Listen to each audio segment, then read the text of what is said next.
So we're gonna be going to environmental pollutants. Okay. So here in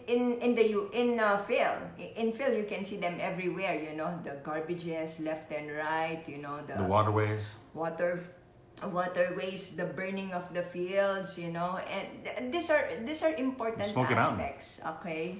Like Smoky Mountain.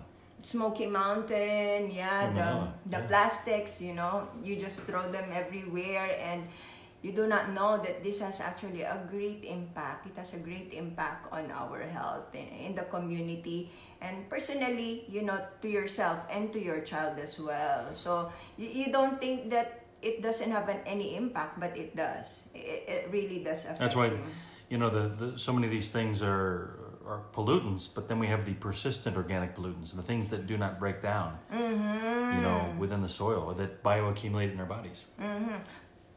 Well, the most common environmental pollutants that I will be tackling today is primarily cadmium, mercury, and lead.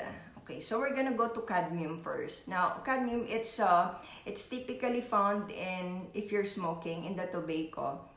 It's also found as an anti-corrosive agent in your appliances. Now, the bad thing about cadmium, and this was a history lesson, okay? This happened in Japan, where they were miners they were mining zinc, okay, and smelters. And what happened was that the waste, it went to a river, and that river was irrigating most of the crops. And the Japanese people were eating the crops, and they were drinking the water as well. And this happened for a matter of 5 years to 20 years. So this happened for 5 to 20 years. Imagine 5 to 20 years. So they were eating all of the crops for this period of time. And okay, thank you, Sir Jack. So they were eating that for 5 to 20 years. And then suddenly, all the older people, men and women, 200 of them, they were experiencing pain, okay? Pain in the spine area, in the joints. And actually, they call it itay-itay. Itay-itay means ouch, ouch. Okay? And then when they studied, the Japanese people studied the economics of it, and they found out that cadmium actually was the leading cause of the itay-itay. So they tried changing it, they tried removing that waste. So the cadmium, again, it's one of the more important causes of lung cancer. Okay, so not only itay-itay disease, which means ouch of low network connection. Am I still there? Yeah. I'm sorry because I have low network connection. Yeah. Please say hello po. Okay. You're okay now. Yeah. Sir Jack said. Oh, it's herky-jerky. Yeah, I'm so sorry about that. So, it can also cause hypertension. Okay, there were research that linked cadmium to hypertension. Another environmental pollutant that you should consider is mercury. Okay, diba? Mercury, usually we see that in fishes. And the thing with mercury, again, there's another history about this. This happened again in Japan, in Minamata Bay. So, the Minamata Bay, it was contaminated with mercury. And what happened was, the Japanese people, especially the pregnant women who were eating those clams, those shells, those fishes, okay, they developed, their infants, their young unborn infants, developed small brains. So their brains got smaller. And when that happened, they became imbecile for the rest of their life. So again, the Japanese people, the Japanese government looked at it, and they saw that it was actually the mercury, methyl mercury, that was the cause of microcephaly, or for them to have mental retardation. Okay, so you have to be aware of that. Now, mercury, you see them in thermometer, but I don't think they're using thermometers right now with mercury. But when I was in med school, we were still using the ones with the blood pressure with mercury on them. So, but it's now, I think no one's using it right now. Also in dental practices, I think in Phil, they're still using it. I don't know about here in the US. What do you think, honey? Amalgam, dental amalgam with mercury? Yeah, with mercury. Tough to say. Yeah, so, but you have to be aware of that, okay? Because mercury, it's also a pollutant, okay, in the environment. And again, it can cause mental retardation. Thing is, if it's dangerous in fish, how is it safe in that tooth filling? Yes, exactly. So we have to think about that. Next is lead. Okay, another environmental pollutant is lead. Now lead, if you look at them in the periodic table, it has a sign that is like PB. So it means plumbum. Okay, now the history of that was that the Roman Empire, okay, so they lined their pipes with casks. with lead, and then also their vessels. So you know they're prone to drinking. They love to drink, so they lined their vessels with lead. Now the problem was when the lead combined with the wine, it had that sweet taste. So the thing was, these Roman empires, they got really excited about that. So they started drinking it, you know. But the problem was, they developed Alzheimer's.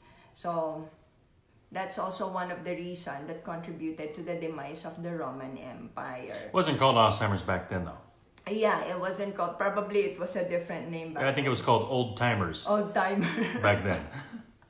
Okay, so here right now, as of today, in modern society, how do we use lead?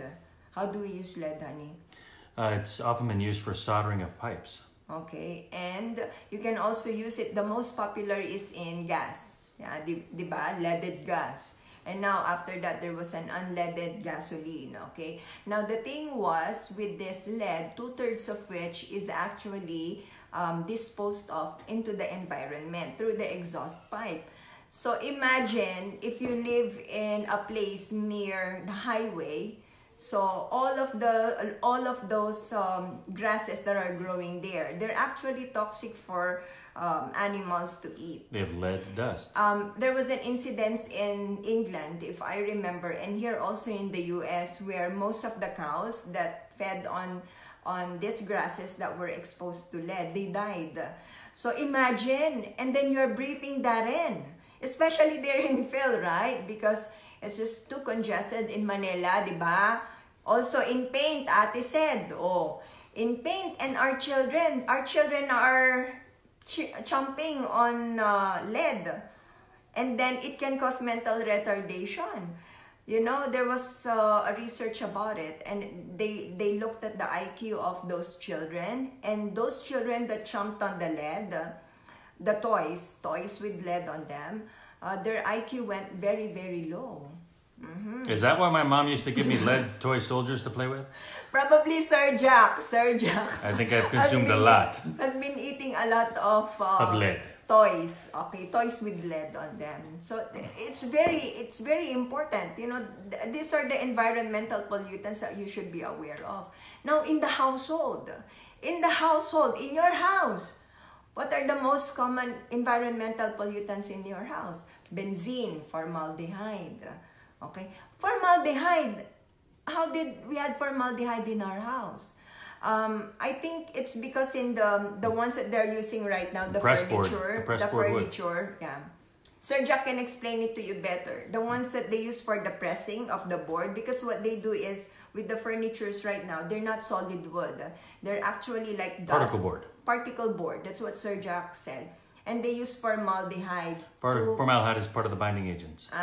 As a form of a binding agent. So the formaldehyde. So imagine, and then when it's too hot, guess what happens to formaldehyde? It evaporates. Into your home. Okay. Now, benzene, toluene. How did we get benzene and toluene? It's in your paint. In the paint in your house. And guess what? It can cause, in research and in experimentation, it can cause leukemia and liver cancer. And they're all over your house. Can you imagine that? Then how can you take care of that? That's why Dr. Farrah has a lot of plants. You can see my plants. So I have some plant starters here. back here. Yeah, so plants can get all of those environmental pollutants. So he created plants, and the plants will absorb them for us, okay? I remember when I was in Phil, because we had this farm, and I was concerned about arsenic, because arsenic is the one that they use for the pesticides. So, and I was very concerned about that. So what I did was that I just planted picara. So for you Dress, SP said scary info doc. All these poisons are in our house. Yeah. So picara. So picara is the one that I have been using to suck all of the poisons in my soil. And after that, you can just burn them, okay? Or just do another, we call it green manuring. So green manuring is that you get all of the greens and then you put it back in the soil. So that's what green manuring is. So those are just one of the more common environmental pollutants. Again, these environmental pollutants, it's a cycle, okay? You think that's the end of it, okay? It's actually a cycle. So what happens is that when we burn something, for example, the coal, or we burn something, so it goes as a smoke, right? And guess what happens to those smoke? It doesn't evaporate. It comes down. It comes down in the form of rain or snow. And it goes back to the soil. It goes back to the soil. And this soil, okay, the plants will eat them. Not the plants will eat them, but the plants will absorb them, these minerals, whatever it is in the soil. And then the animals will eat it. And in turn, we will eat it. That's why it's called accumulative. Okay? You accumulate it in due time. That's why you became sick after how many years? 10 years, 20 years, or 50 years, Now, poisoning, it's different, okay? Poisoning is different. Poisoning is acute, okay? For example, you drank a bottle of aspirin. Yeah, a bottle of aspirin. That's poisoning. Or a bottle of pain, okay? That's poisoning. Now, this one, it's called chronic. It means for a long period of time, accumulation. Okay, and in the end, you will become sick. Like 40, 30, 50 years from that, you will become sick. Okay. Elvira Guevara Gasso said, "What is the best meds for forgetfulness?" I'm trying to remember. I will answer all of that later, okay? So that's why we have to be careful. If you are sick now, what is the implication of this? If you are sick, okay, and you're doing everything, you change your diet, you're taking a lot of minerals, you have to consider your environment as well. Are you living in a place where it's congested? Are you living in a house that has full of pollutants or full of chemicals? You have to consider this as well. And if you are, it's better to move to a place where it's fresh. Okay? And now for all of the moms who are concerned about environmental pollutants in the house, the best thing is to plant. Plant inside your house. Like here, I have a lot of pothos. Yeah. So this rubbers, okay, plants. And these are very important for you to know because this can help. This can help with the health, to restore the health of your family.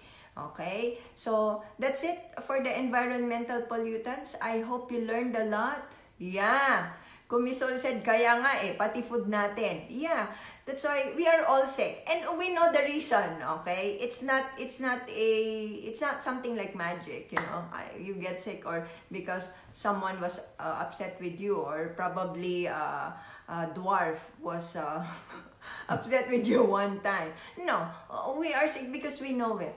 We know it already. Okay? So, goal! So, if you have any more questions about environmental pollutants or you want me to tackle about environmental pollutants again, so just send me a private message and I will talk to you about environmental pollutants. Okay, so I'm here right now for the next question. Okay, So, how many elements or how many minerals does a plant need for them to grow properly? How many minerals does a plant need to grow properly? Okay, so 5,000 pesos for anyone who, but it's a very tough question. So if you know, please tell me. Okay, so again, I'm here. Miss May Thea Eitan. Hello po. God bless you always, Doc. Okay. Will survive is asking, maalis ba ng salt the chemicals from our food? Ng salt ang chemicals in our food? No. Unfortunately, the salt cannot remove the chemicals in our food. They could just make the chemicals taste a little better. Yeah. So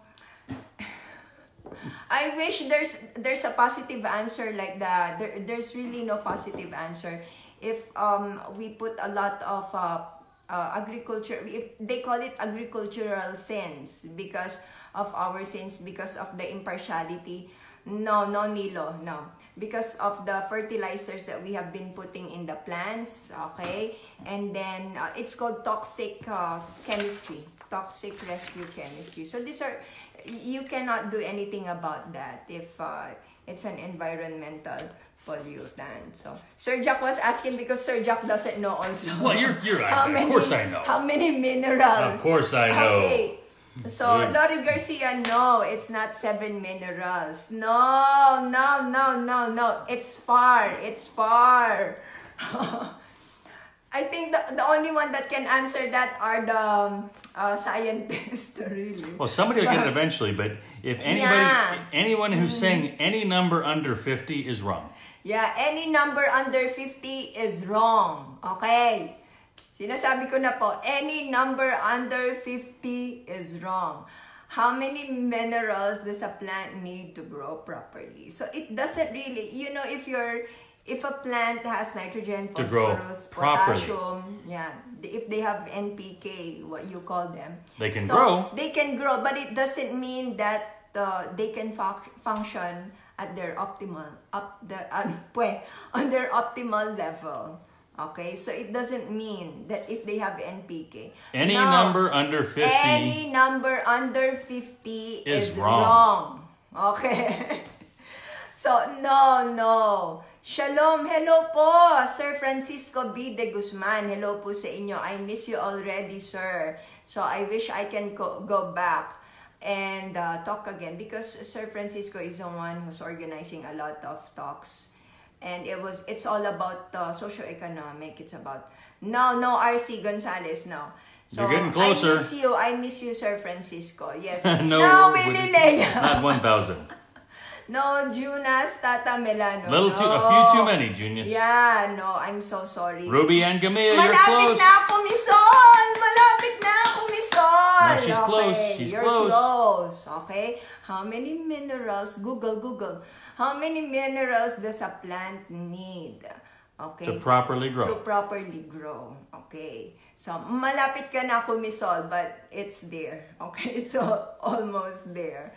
Okay. So, again, if you have atherosclerosis, hypertension, or if you have problems in the blood vessel, the best thing for you is to eat garlic, ginger, lemongrass, and my favorite, pixie dust, magnesium. So more than 100 is wrong. More than 100 is wrong. Sir Jack is saying more than 100 is wrong. Okay. So, no, Miss Adin Flores, it's not 80. Okay. So, it's quite technical. So, I'm so sorry about that. Okay? So, please, no, Melanie, no. No, not kumisol, no. You're going the wrong way. It's the wrong way. So again, I just want to tackle another that I have forgotten. Another important mineral is actually chromium. And the chromium, it's important for people who have diabetes. So again, like what I told you about chromium is part of your GTF, which is glucose tolerance factor. So the chromium, together with the insulin and the glucose, they go inside the cells. So it facilitates entrance of the glucose, the chromium. So some foods, okay, they have been removed. They have been removed of chromium. That's why most people, they are deficient in chromium.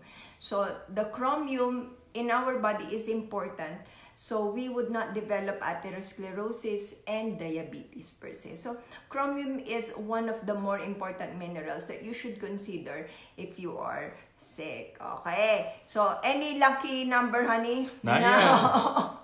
Not but yet. you're close, kumisol. Okay, going the wrong way.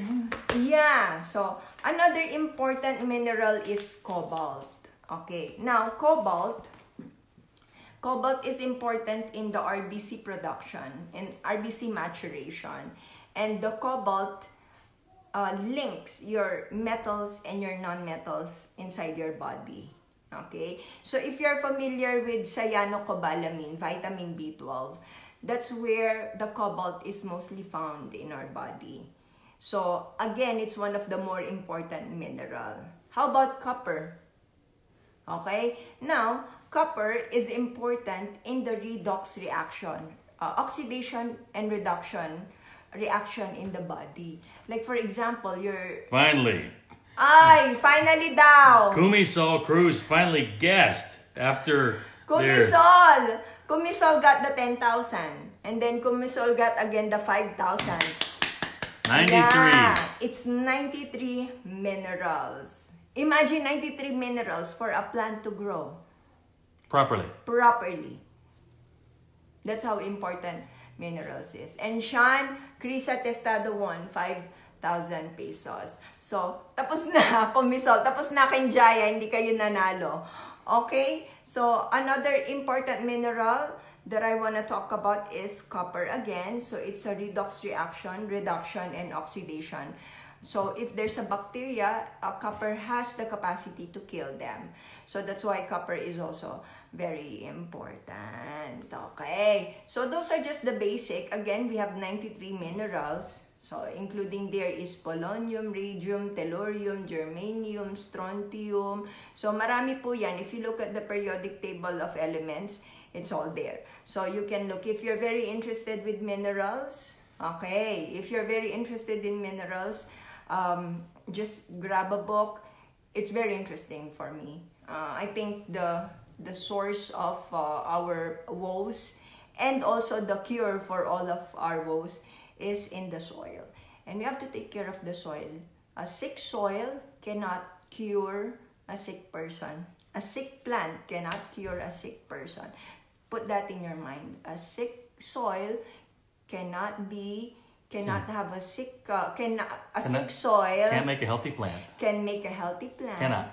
Cannot make a healthy plant and cannot make a healthy person. So always put that in your head. Yes, someone said is mahirap manghula.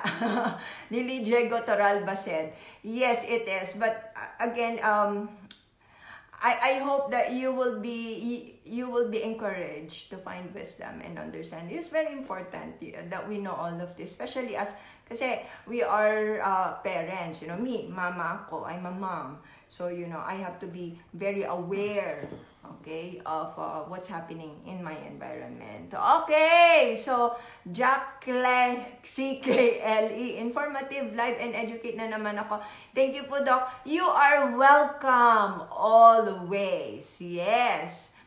Jojo said, I have to come back. I will come back there if my mortal enemy is gone already. Yeah, as soon as PNP will tell us we're safe and that there's no longer FDA-sponsored assassins. Yeah, so probably who's my mortal enemy again? Duque and Puño. But I love you, my mortal enemy. Yeah, I have forgiven him. Yes, dahil magamit kami na magtatanong. What about the congratulatory message you got saying you're being considered for head of FDA? No. Okay. So, Joy Del Rosario, hello po sa inyo. No, not Gloria. Tapos na po. Okay, it's 93 minerals. So, if you have any more questions, how many more minutes? Q&A, Mom. Q&A. Okay.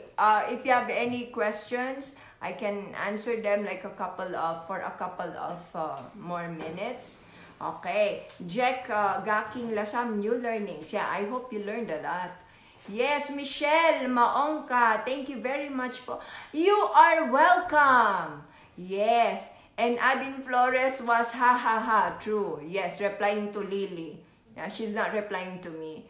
Okay, malapot na dugo. Okay, for highly viscous blood. Okay, the problem with this, if it's highly viscous, that there's a clumping of the platelets, and you do not want your platelets to clump, because if it clumps the platelet, it can cause thrombosis. Okay, so you can use, hi. Say hello. Hello. Okay, you can use garlic, ginger. Okay, they have antiplatelet actions and also magnesium. Okay. Okay. Hi. Hello. Yes, about the plants. I will talk to you about the plants. The plants are another very interesting topic. So I can show it to you on my next FB Live. Okay? So Ponte Verda, Words Di Catal, thank you very much, Butok. Yes. So that's it, and I hope you enjoyed today's FB Live. Yeah, just some more questions, Ma. Okay, some more questions, Sir Jack is saying. Okay. Pa-shoutout daw, sabi ni Rowena Macanyas Aldabon. So, Rowena, I hope you feel better. So, I'm sorry I'm not there, but I really hope you feel better. How to treat forgetfulness? Gosh, I can't remember. For forgetfulness, it's virgin coconut oil, okay, and pixie dust. Pixie dust, they can help you with having strong memories. Ginseng, okay, and ginkgo biloba. So we call this adaptogens, and they have the capacity to give us strength and also to improve our memory, especially with ginkgo biloba, because it has a vasodilatory effect. So your vessels, it will dilate the vessels, so there's gonna be an increased blood flow going to your blood, so it will increase your memory. So multiple ulcer, according to Jonas, for multiple ulcers in the, I assume this is in the stomach, okay? So cabbage juice, that's good for you. Cabbage juice, aloe vera, guyabano, and for me, pixie dust. Yes, multiple myeloma. Okay, I have a new discovery with multiple myeloma, and I hope that you will consider this. Okay, with multiple myeloma, you can use boron. Yeah, it's good. Boron is good for multiple myeloma. I hope you can consider that. Also, turmeric, because it has boron and yttrium. So it's another mineral, the yttrium. So boron and yttrium, they are brothers. So they are usually found in turmeric. So you can use that as well. And also Bifidobacterium bifidum. Okay, you can also use that if you have multiple myeloma. So adhesions. Okay, should you have any operation? Okay, what is adhesion? Adhesion is when you have some form of operation in your body. You had an operation, and then they closed it, and then after a while, all of your organs, they would just clump. Parang nagdikit-dikit. They call it nagdikit-dikit adhesions. Now you have to do adhesiolysis. Because if they become scarred, imagine they cannot move. Okay? Kasi ang ating organs, they also move. So if they cannot move anymore because of adhesion, so imagine what will happen. You can have obstruction. And I'm sorry to say, I don't think there's any herbal medication that can help you with this. Okay? So you really have to undergo some form of treatment. Adhesiolysis, it's a surgery. Okay. Lymph edema. Lymph edema po ba, or yeah. So anyway, lymph edema. So lymph edema, it just tells you that a certain part of your extremities got bigger. Okay, naman siya. It's edema too, so it's big compared to the other arm or to the other foot or something. This can be a because of obstruction, either or you have an operation or you have a parasitic infection. Kasi yung mga parasites, like with the elephantiasis, do you remember? Diba? Elephantiasis, and then both of the legs are big because of the parasites. They go, the microfilariae, they go into the lymph nodes. So when they go into the lymph nodes, and they become obstructed there. So that's the reason why your lower extremity will grow big.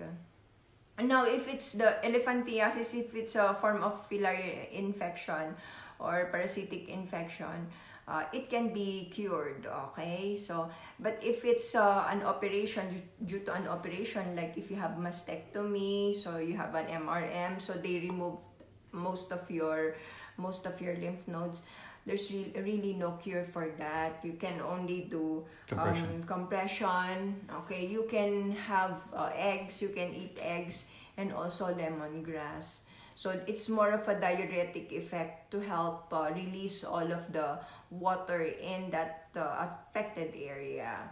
Okay. Herbal po para mapababa ang creatinine. For the creatinine, I usually give people baking soda. Baking soda 1 teaspoon. Explain why. 3 times a day. Because usually if you have CKD, chronic kidney disease, you have also metabolic acidosis. So the baking soda combats that acidosis. It puts it down. So that's good for you to drink. That's another alternative for treatment of CKD that you can use, which is baking soda. Okay, for liver damage, doc, please advise. Now, for liver damage, you have to identify first what is the reason. Like I have been telling people before, the more common cause of fatty liver, it's usually food, drugs, viral infection, or you can also have fatty liver damage because of alcohol and cancer. Now, if it's fatty liver, which is the first sign of damage to the liver, it is reversible. So, you can still, as long as you remove the offending agent, okay? But if you do not remove the offending agent, of course, it's gonna progress to hepatitis to cirrhosis. And of course, if you have cirrhosis, you are 20 times more prone, 200 times more prone to developing liver cancer. That's why it's important to fix, okay, or to cure if you have a liver problem. Now, you can use garlic and megadose vitamin C. Also, you can use dandelion, milk thistle, yan. So, this can help you as well. Well, what about sciatica? Because I was going to note the chiropractic adjustment helped with my sciatica. Mm-hmm. Well, sciatica, of course, you have to lose weight if you are heavy. So, sciatica is like an impingement of the sciatic nerve. Okay, so you have to lose weight first. After that, if you have lost weight, you can use pixie dust and ginger, wild lettuce. Again, with the wild lettuce, it has opiates compound. Okay, so like your morphine, it has a morphine-like effect because of the opiates. And of course, chiropractic can help if you are suffering from sciatica. Okay. Dr. Farrah, what can we do for my sister-in-law with AML? She's done with her induction chemo. Can we switch to natural instead? Well, for AML, acute myelocytic leukemia, usually this type of cancer, they're very aggressive, and they would usually claim the lives of the people that would have this AML. So for me, what I did for this type of people when I was in Phil, I would give them chichirica, okay, which is where they took the chemo drug vincristine and vinblastine. So this chemo drug, they got it from this plant, chichirica or periwinkle plant. And you can boil it. You can boil the entire plant, okay? So also the roots, stems, the leaves, the flowers, and then 3 times a day, just drink it. If you can drink it 4 or 5 times a day, I don't see any problem. And then you have to drink magnesium. Magnesium is very important. Again, as I have tackled earlier, magnesium deficiency has been shown to be the cause of leukemia, lymphoma, and even some osteosarcoma. Okay. So, constipated, 3 days bago magbawas, ano po ang best na gagawin? For constipation, there's so many herbal remedies that you can try. Virgin coconut oil, for one. Olive oil. Also, alugbati. And okra. So, these are the ones that help me a lot. With papaya can help as well, but the ones that I tried, the ones that are very, very good are virgin coconut oil, olive oil, alugbati, and okra. Okay. So, for cataract and pterygium, okay. So for the cataract, the ones, another herbal remedy that you can use, pterygium, is honey, okay. Make sure that is sterile and sterile distilled water. So make it like a drop, okay. What I would do is a couple of drops of honey, and then 1 cc or 2 cc of distilled water, and then I'll mix that and apply it on the eye. So you do this 2 or 3 times a day. 3 times a day is better. You can also do this if you have conjunctivitis, and usually the result is fast. Okay, so any more questions? Okay, pixie dust ipainom sa 2 years old na bata. Okay. Per FDA regulation, we should say that it's not allowed or recommended for pregnant women and for infants. But magnesium is okay. Magnesium is okay to take in, but we have to put that in the label. So if it's an infant, for me, for my pixie dust, just what would you do for your children? What I would do for I give them Boston Sea. I give them Boston Sea and pixie dust. And then I just dissolve it in water, and then just give them 1 tablespoon of that concoction, and then just let them drink it. Yes! Okay, how does Dr. Shake help you lose weight? So the Dr. Shake, okay, look at this. So the Dr. Shake, again, I tackled this. It has 22 calories. So it's a low-caloric supplement. Nutrient dense. Yes, but it's nutrient dense. It has a lot of grasses, superfoods, premium vegetables, berries. It's all there. Prebiotic, probiotic, berry blend. It's all here. And it also has ginger, turmeric, and cinnamon, which has been proven to promote or facilitate weight loss. Yes! Hepatic encephalopathy. According to SEMA. So, hepatic encephalopathy, kailangan pinapatay yung mga patient. When I was in the hospital, what our treatment is, we usually give them a laxative, and then we give them an amino acid. So what I did, because I'm not giving synthetic medicine anymore, so I'm giving natural medicine. So you can substitute the laxative with megadose vitamin C, which is a great laxative agent as well, and it's good for the liver. And you can give amino acids again, so you can have an amino acid as well. So ano na naman yan fishes, ganyan. Fishes, usually chicken, eggs. Okay, so that's what you can do for hepatic encephalopathy. Where do you get product? Okay. So you can get the product at drfarrah.com, okay, bostonsea.com, amazon.com, and you have drfarrah.brilliantskinessentials.ph, and also Sir Gil Matani. Okay, so if you are in Hong Kong, China, Vietnam, Japan, or in that Asia Pacific, you just go say hello to him. 9-year-old child with mumps, Mama. So if you have mumps, of course, the best there is honey and cinnamon.